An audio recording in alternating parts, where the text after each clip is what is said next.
রাখাইনে মানবিক করিডোর দিলে বাংলাদেশের নিরাপত্তা সংকট তৈরি হতে পারে বলে মনে করছেন বিশ্লেষকরা।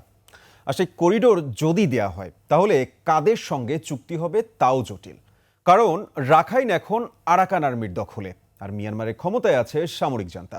ওই করিডোর দিলে ভূ রাজনীতিতেও প্রভাব পড়তে পারে বলে মনে করছেন তারা। সোহেল সামির রিপোর্ট। যুদ্ধবিধ্বস্ত আরাকানে মানবিক করিডোর দেয়ার নীতিগত সিদ্ধান্তের কথা পররাষ্ট্র উপদেষ্টা জানান সোমবার। আমি এটুকু আপনাদেরকে বলতে পারি, নীতিগতভাবে আমরা তো সম্মত, কারণ এটা হিউম্যানিটেরিয়ান একটা প্যাসেজ হবে।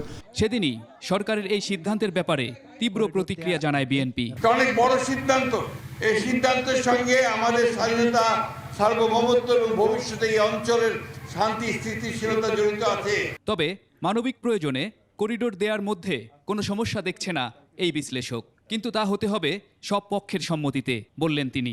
রুট দিয়ে দিবে তারা, এখান থেকে এখানে, এখান থেকে এখানে, এখানে গিয়ে আপনার খাদ্য, এবং সেই রুটটার নিরাপত্তা স্বীকার করতে হবে রাখাইন আর্মিকে, আরাকান আর্মি। এখন যে কোনো ব্র্যান্ডের পুরাতন এসি বদলে নতুন ওয়ালটন এসিতে উপভোগ করুন 25% ছাড়।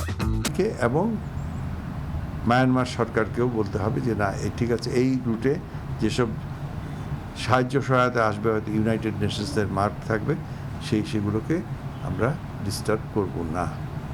আর বিশ্ববিদ্যালয়ের এই শিক্ষক মনে করেন করিডোর দিলে শেষ পর্যন্ত তা আঞ্চলিক শান্তি বিনষ্টের কারণ হতে পারে। বাংলাদেশ সরকার যদি করিডোর দেয় তাহলে বিষয়টা এমন দাঁড়াচ্ছে যে ইন্টারন্যাশনাল অর্গানাইজেশনসগুলো এই জায়গায় তাদের একটা স্থায়িত্ব লাভ করবে, তাদের এই হিউম্যানিটেরিয়ান এইড নামে তাদের একটা ইন্টারভেনশনের ফলশ্রুতিতে চায়নার সঙ্গে যে আমেরিকার যে দূরত্ব এবং যে এখন বলি আমরা ট্রেড ওয়ার, যে ট্রেড ওয়ার চলছে, সেটা ধীরে ধীরে সামরিক ওয়ারের দিকেও ধাবিত করতে পারে বলে আমি মনে করছি। রোহিঙ্গা সংকট সমাধানেও এটি কোনো কাজে আসবে না বলে মনে করছেন তিনি। হিউম্যানিটেরিয়ান এইডের নামে আমরা কিন্তু এক ধরনের মিলিটারাইজেশনের একটা কাজ হয় সারা বিশ্বে। সোহেল সামি, 21 টেলিভিশন, ঢাকা।